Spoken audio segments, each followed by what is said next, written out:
BJP দলের পক্ষ থেকে রাজ্য কংগ্রেসের দপ্তরে বিক্ষোভ দেখাবার নামে যে তারা অসভ্যতামি করেছে, কোন রাজনৈতিক দল এই অসভ্যতামি করতে পারে আমি ভাবতে পারি। কংগ্রেসের পতাকা, কংগ্রেস নেতাদের ছবি ছিঁড়ে ফেলা, হোর্ডিং খুলে ফেলা, এবং তারা বলে গিয়েছে কংগ্রেস দপ্তরে নাকি আগুন লাগিয়ে দেয়। রাহুল গান্ধী কি করেছে? অন্যায়ভাবে এই দেশের ছাত্রছাত্রী যারা আগামী ভবিষ্যৎ, তাদের ওপরে যেভাবে লাঠি দিয়ে তাদের মারা হয়েছে, অত্যাচার করা হয়েছে, অহেতুক এফআইআর করা হয়েছে, দাবি কি ছিল ছাত্রদের? পরীক্ষা ব্যবস্থা থেকে যে দুর্নীতি আছে সেই দুর্নীতি হাঁটাতে হবে। তাদের দাবি বারে বারে প্রশ্নপত্র ফাঁস হচ্ছে, কিন্তু মিনিমাম কোনো পানিশমেন্ট কেউ পাচ্ছেন না। উত্তরপত্রের গরমিল হচ্ছে, ছাত্ররা সুসাইড করছে। ভারতবর্ষের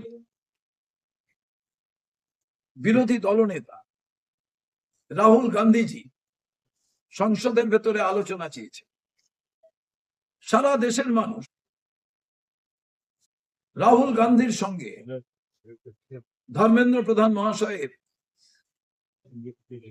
বরখাস্তের দাবি করেছে। কোনটাই সরকার মানতে নারাজ, আলোচনা করতে নারাজ, অথচ হাজার হাজার ছাত্রছাত্রীর ওপরে যে নির্যাতন, তার প্রতিবাদে সারা ভারতবর্ষের শুভবুদ্ধি সম্পন্ন মানুষের দৃষ্টি আকর্ষণের জন্য রাহুল গান্ধী, আমাদের দলের নেতা সভাপতি মল্লিকার্জুন খড়গেজি, প্রিয়াঙ্কা গান্ধীজি, তারা প্রধানমন্ত্রীর বাসভবনের সামনে গিয়ে ধর্ণা প্রদর্শনের মধ্যে মানুষকে জানাতে চাইছেন আগামী ভবিষ্যৎ প্রজন্ম যে ছাত্রছাত্রী, তাদের উপরে এই নিদারুণ যে অত্যাচার, তা বন্ধ করুন। শিক্ষা ব্যবস্থায় দুর্নীতি বন্ধ হওয়া প্রয়োজন, দোষীদের কঠোরতম শাস্তির ব্যবস্থা করা হোক, পার্লামেন্টের ভেতরে আলোচনা করুন। যেভাবে দিল্লির পুলিশ, কেন্দ্রীয় সরকার, অমিত শাহ মহাশয় ডাইরেক্টলি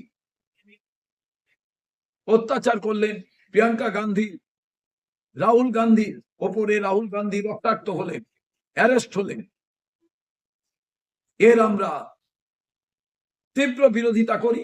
এবং আজকে আমরা সেই জায়গায় যেখানে ব্যানার পোস্টার ছিঁড়ে ফেলা হয়েছিল, সেখানে গিয়ে ব্যানার পোস্টার লাগাই এবং কিছু সময়ের জন্য পথ অবরোধ করি, কিন্তু আমাদের কর্মী সমর্থকদের আমরা বোঝাই মানুষের কষ্ট হয় এই রকম কোনো কাজ আমরা করব না। কারণ বিজেপির অসভ্যতার কারণে সাধারণ কলকাতার মানুষ কষ্ট পাবেন, এটা যাতে না হয়। সারা বাংলা জুড়ে এর প্রতিবাদ আমরা করি এবং আমরা বিজেপির কাছে জানতে চাইছি কি করতে চান আপনারা। কংগ্রেস অফিসে এসে পতাকা পুড়িয়ে দিলে, ছবি ছিঁড়ে দিলে, কালি লাগিয়ে দিলে আপনারা ভাবছেন দিনের পর দিন এই কাজ আপনারা করবেন? কারা এসেছিলেন আজকে বিজেপির পতাকা নিয়ে, বিজেপি স্লোগান দিতে দিতে? তারা কি আপনাদের দলের লোক? তাহলে বলুন, আপনারা এই রাজ্যটাকে অপশাসনে পরিণত করতে চলেছেন। এটা তো কোনো রাজনৈতিক শিষ্টাচার, হেলদি অ্যাটমসফিয়ার নয়। আপনারা সমালোচনা করুন না। আপনাদের তো অনেক পোস্টার ব্যানার আছে, কই আমরা তো ছেড়ি না, আমাদের কোনের দলের কর্মী তো ছেড়ে না। আমি দলীয় নেতৃত্ব বিজেপিকে বলবো এরপরে এটা যাতে না ঘটে। আমরা শুভবুদ্ধি সম্পন্ন বাংলার মানুষের কাছে আবেদন করতে চাই, আপনারাই বিচার করুন। এই বিজেপি সরকার এক মুহূর্ত দেশে আর শাসন ব্যবস্থায় থাকা আছে কি নেই, সিদ্ধান্ত আপনাদের।